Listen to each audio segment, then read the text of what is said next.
Welcome to Stack Fitness Weekly. On this episode, we have Brian Nguyen, who is the Director of Fitness and the owner of Brick Fitness in Redondo Beach, California. He's going to show you a few different strategies you can use to help prevent back and hamstring pain by teaching you how to hinge your hips. Brian, take it away. Awesome. Thanks, Andy. So one of the movement patterns that people really don't do well, especially some of the kids, the younger athletes nowadays, is just a hinge, all right? So we talked about that posture that America has these days, which is this swath forward, the shoulders coming over the top, right? So when people go to pick things up, a lot of times they just go down like this. So I mean, I've even seen the football players that have gotten their backs hurt just because they've gone to go lift up a player, and instead of hinging at their hips to pick them up, what do? They bend down like this, their friend pulls them and it sidelines them. And those are sad cases because you definitely don't want to do that. And really the solution is teaching the body how to hinge again.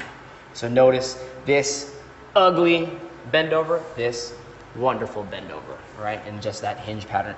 Cleaning that up. If you are an athlete out there that does bend over to touch your toes and your butt does not go back and you do have back pain, a couple of exercises I want you to do. Number one, just a basic bridge, all right? A double leg hip bridge.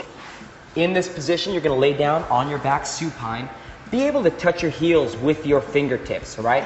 You're gonna place your arms beside you at a 45-degree angle, palms up, really driving your shoulders down to the ground.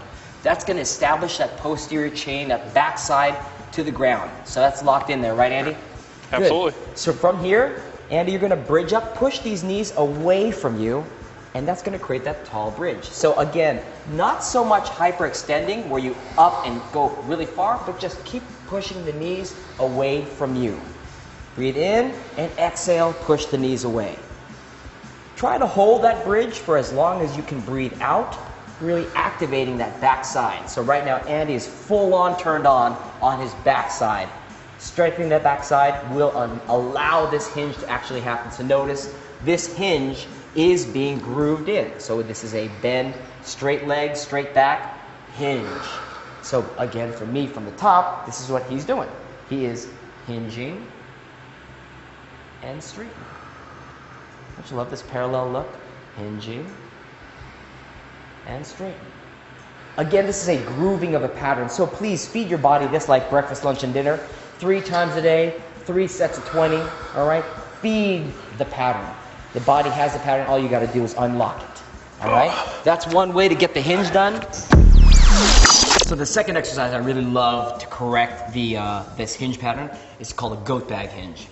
The goat bag hinge is done standing. You're gonna take a kettlebell or a dumbbell, I'll show you both variations.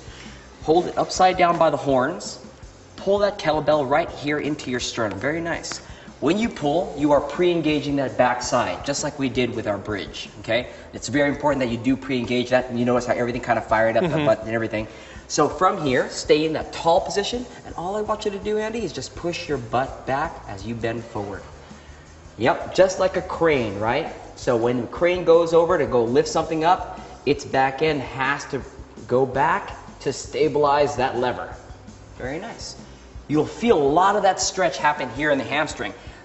People like say, "Oh, this is an exercise." This is a wonderful stretch for your hamstrings as well.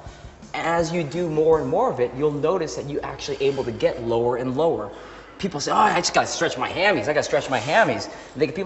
This exercise right here causes length through work, meaning flexible steel. All right? So a great way to open up that hinge pattern, the goat bag hinge. One thing you do not want to do is start losing tension here, getting relaxed and soft, and then you go back into doing just that ugly hinge. So show me that ugly hinge real quick, where you just kind of bend, and then you'll feel in your low back. You do not want to do that. That's a big, big important thing. And if you do feel this in your low back at all during this exercise, just regress it and go back down to the bridge. So should the knees be pretty much locked out the whole time? Yeah, you do. Just keep pushing that butt back, lock those knees out, and as you get better or heavier with weight, then you can naturally unlock those knees.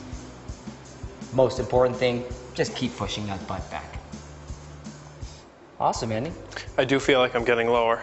Yes, you are. Without a doubt. We'll get the video analysis later on. Right, guys? Beautiful. Again, feed your body this movement pattern like food. Breakfast, lunch, and dinner.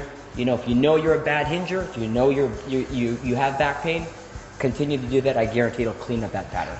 Great. Thanks for these great tips. This is awesome. Awesome. I'm Andy Haley, and thanks for watching Stack Fitness Weekly.